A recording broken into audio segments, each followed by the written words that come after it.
I am Bonny, and I've been waiting for you, traveler. There's a world out there, and I hope you'll allow me to show you what's behind the veil.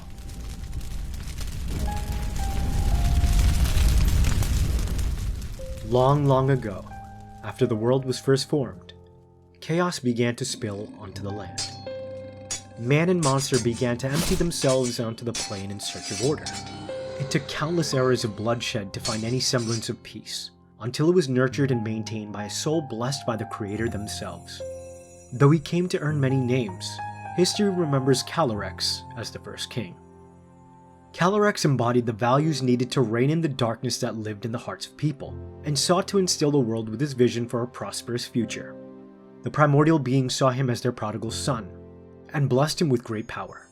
With his ability, he created crystal orbs to house the tenets of his spirit, so that upon his passing, he would be able to guide future generations in times of crisis.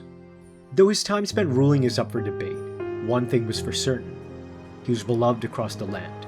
This is thought to stem from the fact that he was born a commoner and ascended into a station of power he never dreamt he could reach. The values he developed on that rise brought him favor of the gods, and he returned it to the masses in spades. Calyrex, the first king. The founder of the Calyrex region, his vision for a unified world was made possible because of his courage, strength, and wisdom.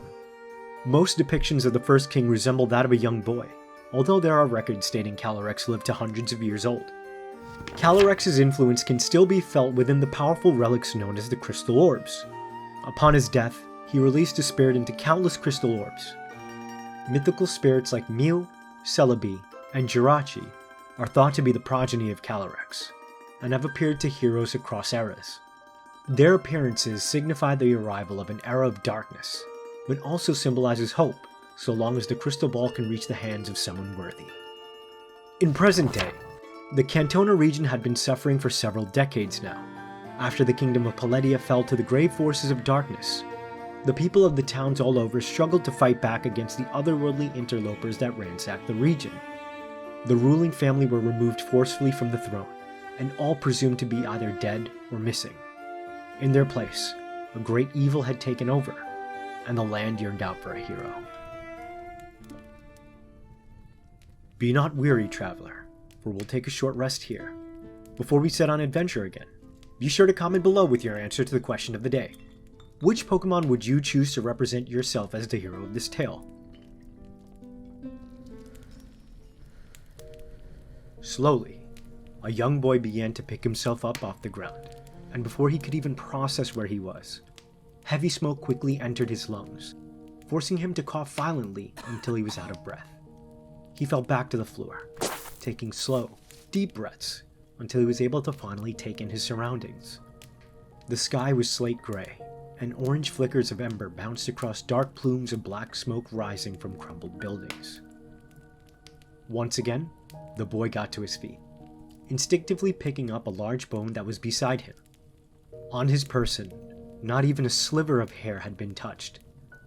Granted, his head was covered by an oversized skull of an unknown animal, but still, in a land charred over by black, the boy stood without a scratch. Looking at the charred bone, it soon dawned on him that he had no idea where he stood. Unable to process the utter destruction around him, he took a step only to find another question at the tip of his tongue. Is anyone out there? Panic settled in the boy's mind before his eyes widened into a stare.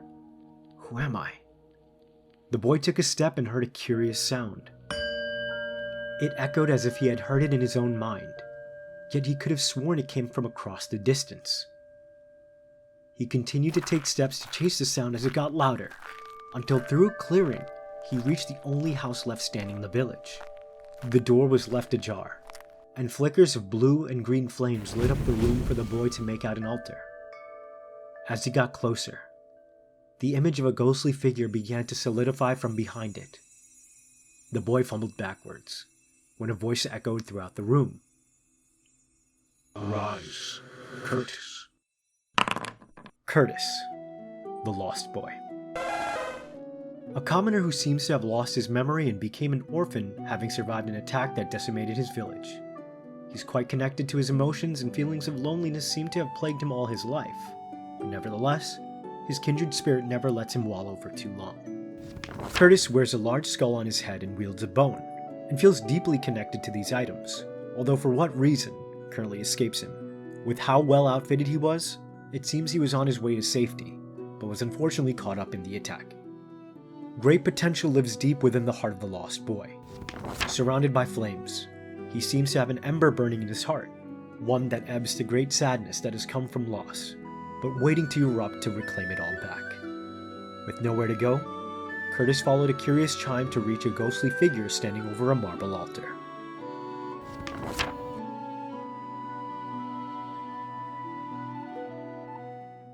Thank you, traveler, for bearing the weight of this journey with me. Be sure to complete all of your quests before we set out on our next session. I've been Bonny, your DM and artist. Until next time, safe travels.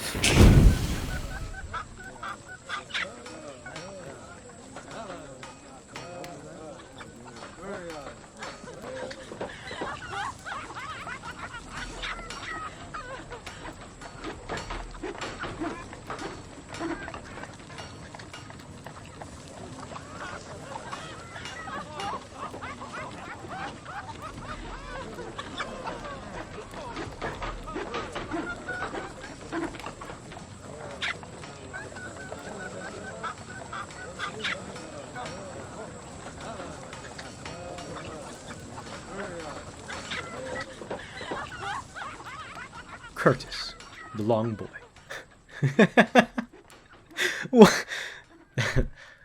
Curtis, the lost boy. The long boy.